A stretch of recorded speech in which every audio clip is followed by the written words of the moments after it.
बिस्मिल्लाहिर्रहमानिर्रहीम। My dear students, last lecture में हम लोगों ने बायोलॉजी की कुछ ब्रांचेस को स्टडी किया था, जिसमें से अगर आप थोड़ा सा रिकॉल करूँ तो फिर it was morphology, then anatomy, then physiology, then pathology, right. तो इस तरह की कुछ ब्रांचेस हमने स्टडी की थी और आज हम इसी टॉपिक को कंटिन्यू कर रहे हैं। So let's move to the white board. My dear students, last time जो हमने ब्रांच स्टडी की थी इट वाज जू ज्योग्राफी, और जू ज्योग्राफी में हमने डिस्कस ये किया था कि हमारी इस ज़मीन की सरफेस पे, फेस पर कौन कौन सा एनिमल कहाँ कहाँ पाया जा रहा है, राइट। उसके कौन कौन से एट्रीब्यूट्स हैं, कौन कौन से उसकी प्रॉपर्टी जिसकी वजह से वो वहाँ पर है, ये सारी बातें हमने डिस्कस की थी। आज हम नेक्स्ट ब्रांच पढ़ रहे हैं, उसका नाम क्या है स्टूडेंट्स? पेलियोंटोलॉजी। और इस पेलियोंटोलॉजी में हम क्या स्टडी करते हैं स्टूडेंट्स? यस, फॉसिल को। तो study of fossils is called as paleontology, right. अब पेलियोंटोलॉजी की हमारे पास दो मेन ब्रांचेस हैं। एक को हम बोलते हैं स्टूडेंट्स जू पेलियोंटोलॉजी। आपको पता है ना कि जब हम छोटे होते हैं या भी कभी जू में जाएं तो वहाँ पे हमारी मुलाकात एनिमल से होती है, तो हम इसमें उन एनिमल्स या उनके रिमेन्स के फॉसिल्स को स्टडी करेंगे। किस ब्रांच में? जू पेलियोंटोलॉजी। और सिमिलरली हम प्लांट्स के फॉसिल्स को भी स्टडी कर सकते हैं, और उसके लिए हम लोग जो ब्रांच ऑप्ट करते हैं that is called as palaeobotany, right.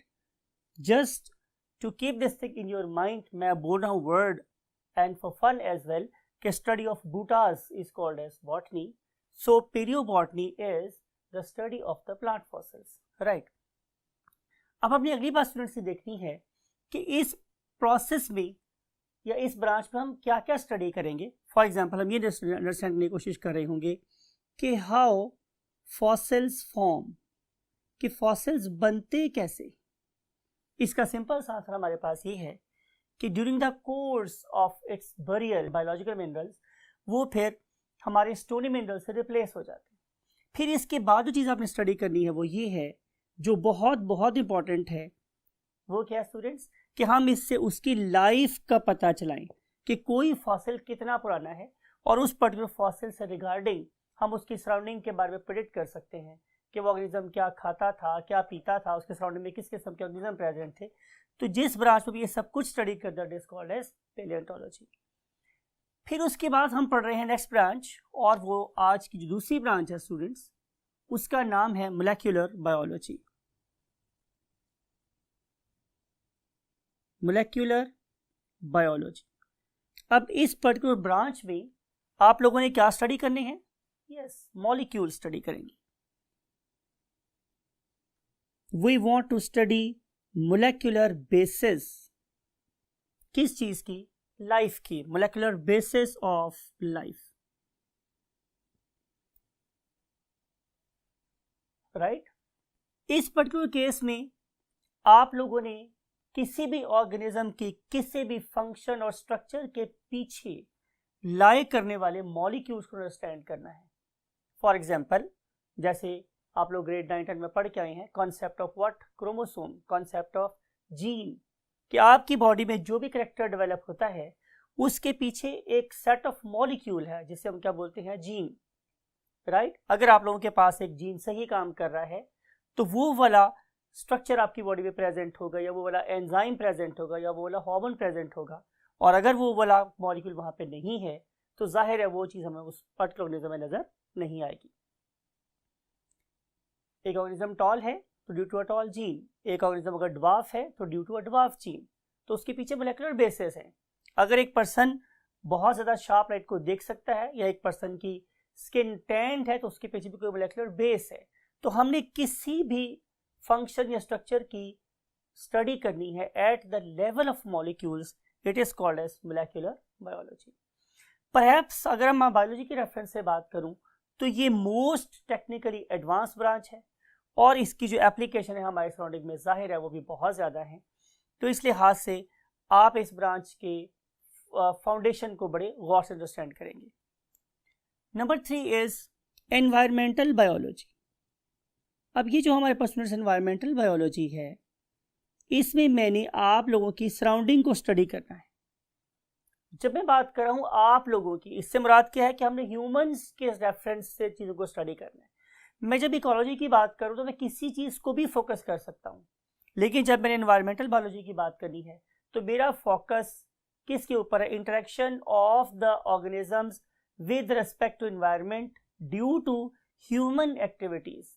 इसमें जो सबसे इंपॉर्टेंट वर्ड है स्टूडेंट्स वो क्या है? Human activities. राइट, मिसाल के तौर पे कि अगर आप किसी पॉन्ड के किनारे या किसी दरिया के किनारे, किसी नहर के किनारे एक फैक्ट्री लगा लेते हैं और आप बहुत केयरलेस है और आप उसके इफ्लुएंट को उस पर्टिकुलर वाटर बॉडी में ऐड करेंगे, तो डेफिनेटली उस पर्टिकुलर वाटर बॉडी में प्रेजेंट लाइफ अफेक्ट होना शुरू हो जाएगी। इट माइट बी पॉसिबल कि उसमें प्रेजेंट फ्लोरा और fauna it may begin to die. तो इसमें जो रिलेशन है नॉन लिविंग थिंग का लिविंग थिंग के साथ, वो अफेक्ट हुआ due to activities of the human being. जिस ब्रांच में हम ये वाला काम स्टडी करेंगे उसे हम बोलेंगे what? Environmental biology. So again मैं दोबारा से रीइंफोर्स कर रहा हूं कि study of the environment due to the human activities is called as environmental biology. Next branch we want to study is microbiology. Microbiology, it is number 4, it is not number 3, I am sorry. So this microbiology के बारे में मुझे आपको ये बात बतानी है students कि पहले हम क्या करते थे कि हम लोग बायोलॉजी की 2 मेन डिविजन्स बनाते थे। जाहिर है एक को हम बोलते थे व्हाट? जूलॉजी, और एक को हम लोग बोलते थे व्हाट? बॉटनी। ये पहले हमारी बायोलॉजी की 2 मेन सब डिविजन्स थी, लेकिन अब हमारे पास एक और ब्रांच को भी as a main branch of biology add कर दिया गया है, and that is called as the youngest branch of biology, and we name it as what? Microbiology. Right? जब आप चैप्टर नंबर 4 में पहुंचेंगे तो आप लोगों को हम डिटेल से बताएंगे कि हम माइक्रोबायोलॉजी में ये वाला माइक्रोस्कोपी कैसे कर रहे हैं। लेकिन इस पॉइंट पे आपने ये समझना है कि हम इसमें उस लाइफ का जिक्र करेंगे that is not visible to the naked eye, and for this purpose we have to have the aid of what? Microscope, right? तभी हम उन चीज़ों को देख पाएंगे, अदरवाइज वो चीज़ें हमसे पोशीदा हैं या छुपी हुई हैं। अब इस वाले केस में कौन कौन सी चीज़ों को आप स्टडी करेंगे? Starting with the very simplest one, virus, then for example bacteria, and then microscopic algae. इसमें हम सारी एल्गी को शामिल नहीं कर रहे हैं, हम माइक्रोस्कोपिक एल्गी की बात कर रहे हैं, एंड देन माइक्रोस्कोपिक फंजाई, हम उसकी बात करेंगे। तो ये सारी की सारी चीजें जिस ब्रांच में हम स्टडी कर रहे हैं that is called as microbiology. And then we want to move to the next branch, and that is called as fresh water biology. Number 5 is fresh water biology. In fact मैं fresh water biology को और marine biology को इकट्ठा पढ़ाना चाह रहा हूँ 6 के साथ। 5 and 6 that is the marine biology. इस वाले केस में आप क्या स्टडी करेंगे? जाहिर है ऑर्गेनिजम्स को, कोई ऑर्गेनिज्म को जो फ्रेश वाटर में पाए जा रहे हैं, और नंबर 2 उन ऑर्गेनिजम्स को जो कि मेरीन एनवायरनमेंट में रहते हैं, right, living in the marine environment. अब अगली बात स्टूडेंट मेरे पास ये है कि फ्रेश वाटर ऑर्गेनिजम्स का हम आपस में इंटरेक्शन देखेंगे, प्लस हम देखेंगे कि इस पर्टिकुलर फ्रेश वाटर में कौन कौन सा इनऑर्गेनिक सब्सटेंस प्रेजेंट है और उसका इस लाइफ पे क्या इफेक्ट है, और यहाँ पे कौन कौन सा ऑर्गेनिक सब्सटेंस प्रेजेंट है और इसका इस लाइफ पे क्या इफेक्ट है। And same attributes we will study over here, यहाँ भी स्टडी कर रहे हूँ। लेकिन इंपॉर्टेंट बात यह है कि हमें आखिर इन दोनों चीज़ों को 2 सेपरेट ब्रांचेस में स्टडी करने की ज़रूरत क्यों पेश आई जबकि एट्रीब्यूट्स बिल्कुल सेम हैं? तो आंसर मेरे पास है स्टूडेंट्स, बड़े बात को गौर से सुनिएगा आप लोग, कि इस वाले केस में जो फ्रेश वाटर है उसके फ्रेश होने की रीज़न या लॉजिक क्या है कि इस वाले केस में condition is hypotonic. Condition is hypotonic, किसकी बात कर रहा हूँ? उसके एनवायरनमेंट की बात कर रहा हूँ जो किसी भी ऑर्गेनिज्म की सराउंडिंग में प्रेजेंट है। एनवायरनमेंट कैसा है? हाइपोटोनिक। व्हेनेवर वी से वर्ड हाइपो, हाइपो का मतलब होता है कम, हाइपो का मतलब क्या होता है? कम, और टॉनिक का मतलब मेरे पास क्या है? Concentration of solute. तो जिस एनवायरनमेंट में कॉन्सेंट्रेशन ऑफ सोल्यूट कम होगी उसे हम बोलेंगे कि ये एक फ्रेश वाटर है। और जाहिर सी बात है कि इस वाले केस में जो सोल्यूट है वो नॉर्मली क्या होगा? सॉल्ट। यही एक मार्क डिफरेंस है between the fresh water biology and marine biology. In case of marine life और marine biology, the environment around the organisms is hypertonic. और जब मैं वर्ड यूज करता हूं हाइपरटोनिक तो इससे मुराद क्या है students? Very good, rightly said. Hyper का मतलब होता है ज्यादा और टॉनिक का मतलब क्या है? Concentration of solute, right. तो जिस एनवायरनमेंट में concentration of solute means salt ज्यादा होगी उसको हम बोलेंगे क्या? Marine biology. अब ये एक छोटा सा चेंज उन ऑर्गेनिजम्स की मॉर्फोलॉजी और एनाटॉमी और फिजियोलॉजी को ऑल टुगेदर चेंज कर देता है। यानी कि अगर मैं ये कहूँ कि कोई ऐसी फिश जो मेरीन एनवायरनमेंट में रहती है, अगर वो आके रहना चाहे फ्रेश वाटर में तो डेफिनेटली सर्वाइवल बहुत डिफिकल्ट हो जाएगी, एंड वाइस वर्सा, राइट। तो इन पर्टिकुलर चीज़ों के डिफरेंस की वजह से ही हम एट्रीब्यूट सेम होने के बावजूद दो डिफरेंट ब्रांचेस में स्टडी करते हैं, फ्रेश वाटर लाइफ को और मेरीन लाइफ को। Next we want to move to the next branch and that is called as parasitology. What is basically a parasite? Parasitology is study of parasite. Logy means of course to study and parasite mean parasite. So parasite के कुछ attributes हैं जो मैं आप लोगों को लिख रहा हूँ, वो क्या स्टूडेंट्स? 4 attributes हैं parasite के।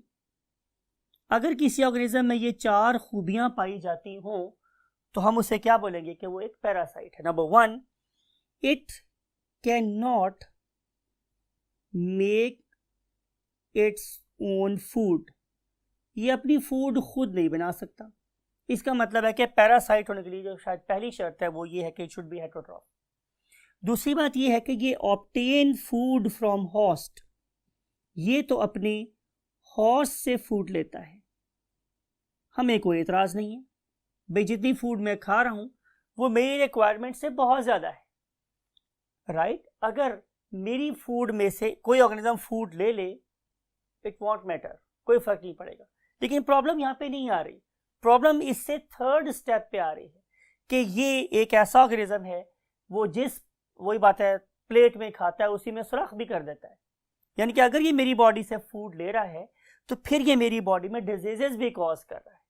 मीन्स कि इसकी बॉडी की जो प्रोटीन्स हैं they are threat for the host. तो देयरफॉर हम लिख रहे हैं कि दे कॉज डिजीजेस।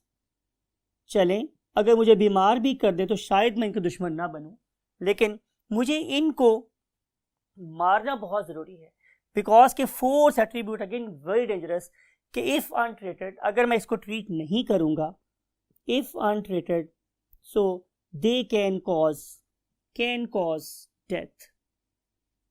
तो इस पर्टिकुलर ऑर्गेनिज्म को हम बोलेंगे पैरासाइट, जो अपनी फूड खुद नहीं बना सकता, मेरे से फूड लेगा और मुझे ये डिजीज कॉज करेगा, और अगर मैं उसको किल नहीं करूंगा तो ये मुझे किल कर देगा। इस ऑर्गेनिज्म क्या बोलते हैं? व्हाट? पैरासाइट। तो इस ब्रांच में हम क्या स्टडी करेंगे? नंबर 1 कि वो कौन कौन से ऑर्गेनिज्म हैं जो डिजीज कॉज कर सकते हैं, राइट। और अगर वो डिजीज कॉज कर सकते हैं हमारे डियर स्टूडेंट्स, तो क्या हमें बीइंग फ्यूचर डॉक्टर्स हमें ये नहीं सोचना चाहिए कि हम इन पर्टिकुलर पैरासाइट के रिलेशन को अंडरस्टैंड करें विद द होस्ट, राइट। अगर मैं रिलेशन को अंडरस्टैंड कर लेता हूं तो हम मेडिसिन के बगैर भी बहुत चीज़ों को ओवरकम कर सकते हैं। For example, if there is a relation between the host and parasite, तो कहीं ना कहीं हम इस साइकिल को ब्रेक कर सकते हैं। जहां भी मैं साइकिल को ब्रेक करने में कामयाब हो जाऊंगा, वहीं पे हम इस पर्टिकुलर पैरासाइट से जान छुड़ा सकते हैं। पर्टिकुलरली आप लोगों ने ये बात पढ़ रखी है ग्रेड 9 में स्टूडेंट्स, कि for viruses there is no medicine. Yes, we have medicine against bacteria. We call it as antibiotic. But for viruses, we don't have any antiviral medicine till now. So what is most essential for us to understand कि ये virus मेरी body में कैसे जा रहा है, अगर वो मेरी बॉडी में है तो किसी ऑर्गेनिज्म की बॉडी में कैसे ट्रांसमिट हो सकता है। अगर मैं इसके साइकिल को ब्रेक करना चाह रहा हूँ तो ये एक बड़ा वैलिड पॉइंट है कि मैं उस पैरासाइट को अपनी बॉडी दूसरे की बॉडी में ट्रांसफर ना होने दूँ। अगर इसका कोई वेक्टर क्या है, ट्रांसमिशन का सोर्स है, तो मैं उस वेक्टर की अमाउंट को कंट्रोल कर लूँ, राइट। तो इस तरीके से हम बहुत से डिजीजेस को अपनी बॉडी में टन्स ऑफ केमिकल्स इंट्रोड्यूस किए बगैर भी कंट्रोल कर सकते हैं, राइट। सो ये ब्रांच जिसमें हम पैरासाइट, उसकी ट्रांसमिशन, उस साइकिल ब्रेकिंग वगैरह को स्टडी करते हैं, that is called as what, parasitology. And now we want to move to the next thing, that is called as human biology. Human biology, अब इसके बारे में स्टूडेंट्स बड़ी सिंपल सी बात यह है कि हम ह्यूमंस को स्टडी करेंगे। अब आपने ह्यूमन को स्टडी करते वक्त हर एक एट्रीब्यूट को माइंड में ले आना है। आप हर एक चीज को माइंड में लेकर, for example, I may study morphology of human being, I may study anatomy of human being, I may study pathology of human being, I may study relation of the environment, relation of the organism with the other members of the ecosystem, or my interaction with the plants, for example deforestation, afforestation का नाम सुन रखा होगा।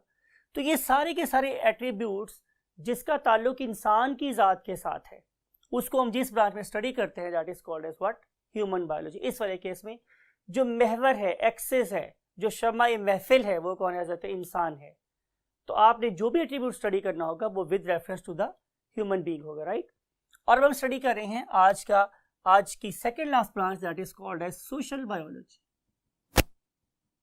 इस वाले case में भी human being ही मरकज निगाह है, राइट। शमे महफिल अगेन ह्यूमन बीइंग है, लेकिन इस वाले केस में हम एक ह्यूमन बीइंग का बिहेवियर स्टडी कर रहे हैं with the other organism, because you know इंसान एक मुआशरती एनिमल है, वो एक सोशल एनिमल है।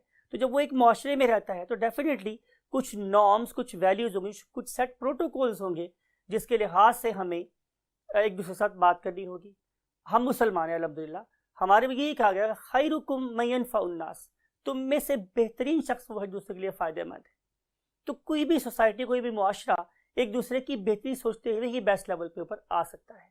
तो इस पर्टिकुलर केस में हमने ये स्टडी करना है कि एक इंसान दूसरे इंसान से कैसे बिहेव करता है, या हम उसके बिहेवियर को कैसे इंप्रूव कर सकते हैं to make it a more beneficial हजरत इंसान, राइट।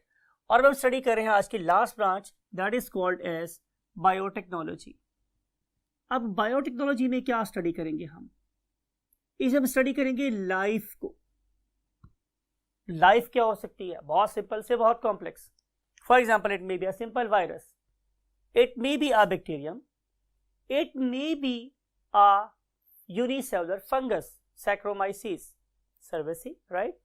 तो कोई भी फॉर्म ऑफ लाइफ हो सकती है, लेकिन मैं ये नाम देने के बाद कोई मजीद बात तो कर दीजिए। तो आंसर ये है कि लाइफ की डिफरेंट फॉर्म्स को हमने इंडस्ट्रियल लेवल पे अप्लाई करना है, यूज करना है सिर्फ एक चीज के लिए, और वो क्या है, ह्यूमन वेलफेयर, राइट स्टूडेंट्स। अगर मैं डिफरेंट फॉर्म ऑफ लाइफ को इस्तेमाल कर लूं at industrial level, for example कि आप लोगों के घरों में अब भी बहुत एक्टिविटी हो रही होगी, जैसे हम क्या बोल रहे हैं कि हम दूध लेते हैं, उसमें हम थोड़ा सा स्टार्टर या झाग डालते हैं और उसके बाद हम उस पर्टिकुलर दूध के ऊपर एक कवर लगा देते हैं और नेक्स्ट डे वो वाला दूध दही में कन्वर्ट हो जाता है, राइट। ये एक अर्ली बहुत क्रूड सी फॉर्म मैंने आपको बताई है किसकी, बायोटेक्नोलॉजी की। हम एक बैक्टीरियम को यूज कर रहे थे टू कन्वर्ट लेस वर्दी मिल्क इनटू मोर वर्दी कर्ड और योगर्ट, राइट। तो ये हमने लाइफ को इस्तेमाल किया है। अब यही वाला काम अगर मैं इंडस्ट्रियल लेवल पे आके करना शुरू कर दूं तो जाहिर है कि अब ये वाला दही ज़्यादा मिकदार में कम वक्त में ज़्यादा लोगों को अवेलेबल होगा, right. We can also think about some other factors. मिसाल के तौर पे हम इसी ऑर्गेनिज्म को यूज़ करके, for example I am talking about a penicillium that is a fungus, हम उससे यूज़ करके एक एंटीबायोटिक बना सकते हैं that is called as penicillin. लेकिन ये वाला काम डेफिनेटली हम घर पे नहीं कर सकते। तो मुझे इस काम को लेके जाना है किस लेवल पे, इंडस्ट्रियल लेवल पे। तो मैं अगेन वही बात है कि मैं एक लिविंग थिंग को इस्तेमाल कर रहा हूँ लार्ज स्केल पे, इंडस्ट्रियल लेवल पे। किस लिए? आखिरी पॉइंट में अंडरस्टैंड करते हैं, फॉर द ह्यूमन वेलफेयर। मेरी सोचों का जो मरकज़ है इस पूरे 1/3 ऑफ द बोर्ड पे वो क्या रहा है? हजरत इंसान। तो यहाँ पे भी हम बात को ख़त्म करें इसलिए कि we want to carry out usages of life at industrial level for the welfare of human being. So that's it with the branches of biology. और कल हम आप लोगों से various level of organisms, organisation की बात करेंगे। Till that time take very good care of yourself and your great parents. फिर आज की मेरी इस हदीस को माइंड में जरूर रखिएगा कि खैरुकुम मन यनफ़उन्नास, तुम में से बेहतर शख्स वो है दूसरे के लिए फ़ायदेमंद है। लोगों के लिए आसानी और फ़ायदे ढूंढिएगा, अल्लाह ताला आपके लिए आसानी और फ़ायदा ढूंढेगा। अल्लाह हाफ़िज़।